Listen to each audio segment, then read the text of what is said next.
بسم اللہ الرحمن الرحیم۔ اس وقت میں موجود ہوں ملک طارق کلا میں۔ ہمارے ساتھ اس وقت ملک طارق صاحب موجود ہیں، ان سے بات کرتے ہیں پبلک ڈے کے حوالے سے۔ سر آپ یہ بتائیں کہ اگر دیکھا جائے تو آپ پشاور کے واحد MPA ہیں کہ یہاں جو آپ نے جو کھلی کچہری کا انعقاد کیا ہوا ہے، ہر پیر کے دن یہاں لوگوں کے مسائل ہوتے ہیں، تو اس حوالے سے کچھ بتا دیجیے۔ بسم اللہ الرحمن الرحیم۔ الحمدللہ پیارے بھائی، میں جب پہلے MPA نہیں تھا تو پہلے بھی میں پبلک ڈے کرتا تھا، تو الحمدللہ اسی طرح مہمانوں کا سلسلہ آپ لوگ گواہ ہیں کہ مہمان آتے تھے اور جو لوگ آتے تھے ان کا الحمدللہ کام ہوتا تھا۔ اب اللہ تبارک و تعالیٰ کا رحم اور کرم کہ جس دن سے MPA ہوں تو پھر الحمدللہ مہمان زیادہ ہو گئے ہیں، مہمان زیادہ آتے ہیں، تو الحمدللہ ان کا کام ہوتا ہے۔ اور اس میں میری گزارش یہ ہے کہ آپ دیکھتے ہیں کہ مطلب یہاں پہ ہمارے دروازے ہر کسی کے لیے کھلے ہیں۔ جو نبی کریم صلی اللہ علیہ وسلم کا احترام اپنے دل میں رکھتا ہے، ہم ان کے تابع دار ہیں۔ آج آپ نے دیکھا ہوگا کہ علماء حضرات بھی آئے، اس کے علاوہ کرسچن برادری سے بھی لوگ آئے، تو اس طرح مطلب ہے کہ جو بھی آتا ہے ہمارے بس میں جو ہوتا ہے انشاءاللہ تعالی ہم ان کی خدمت کے لیے یہ کھلی کچہری لگاتے ہیں اور انشاءاللہ ہم حاضر ہیں۔ اچھا یہ بتائیں کہ زیادہ تر وہ کون سے مسئلے ہیں جو لوگ یہاں لے کر آتے ہیں اور وہ کس حد تک حل ہوتے ہیں؟ دیکھا گیس کا آتا ہے، بجلی کا آتا ہے، ہیلتھ کے ایشو آتے ہیں، پینے کا پانی، نکاسی آب۔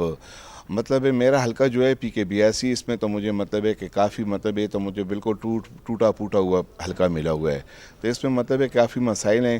انشاءاللہ تعالی میری اپنی کوشش ہے، اس قسم کے مسائل آتے ہیں اور میں کوشش کرتا ہوں کہ جتنے بھی میں اسی ٹائم پہ کر سکوں میں اس ٹائم کرتا ہوں، جو بعد میں کرنے کے ہوں پھر میں بعد میں کرتا ہوں، دفتروں میں جا کے افسران سے مل کے۔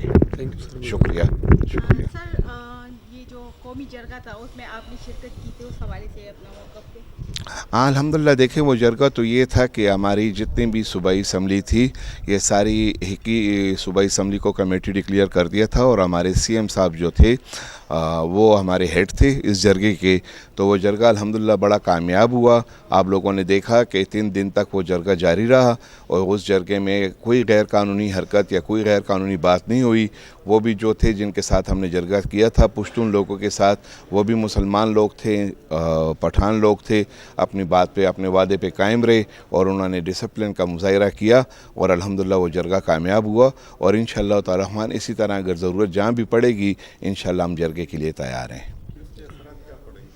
اس کے اثرات دیکھیں، سب سے پہلے تو یہ ہے کہ اس میں 4 شہادتیں ہو گئی تھی، درجنوں زخمی ہو گئے تھے، فورسز میں بھی لوگ زخمی تھے، تو اللہ تبارک و تعالیٰ کا رحم اور کرم کہ اس کے بعد جب سے یہ جرگہ مقرر ہوا، جرگہ بیچ میں انوالو ہوا ہماری صوبائی اسمبلی کا، تو اس میں دیکھیں اس میں سیاسی پارٹیاں ساری انوالو ہوئی بیچ میں، تو اس میں یہ فائدہ ہمیں ملا کہ الحمدللہ اس میں مزید نقصان نہیں ہوا، جرگہ پرامن ہوا، اور اس کے اثرات جو ہیں آنے والے وقت میں بھی آپ کو انشاءاللہ تعالی الرحمن مثبت ملیں گے۔ اور جرگے کی پابندی تو کہیں پہ بھی نہیں ہونی چاہیے، کیونکہ جرگہ ہمیں اللہ تبارک و تعالیٰ نے اسلام میں دیا ہے، اور قرآن پاک میں 26ویں پارے میں ذکر ہے، آیات نمبر 9 اور 10 میں جرگے کے بارے میں، تو جرگہ جہاں بھی ہو جرگہ جائز ہے۔ مہربانی، شکریہ۔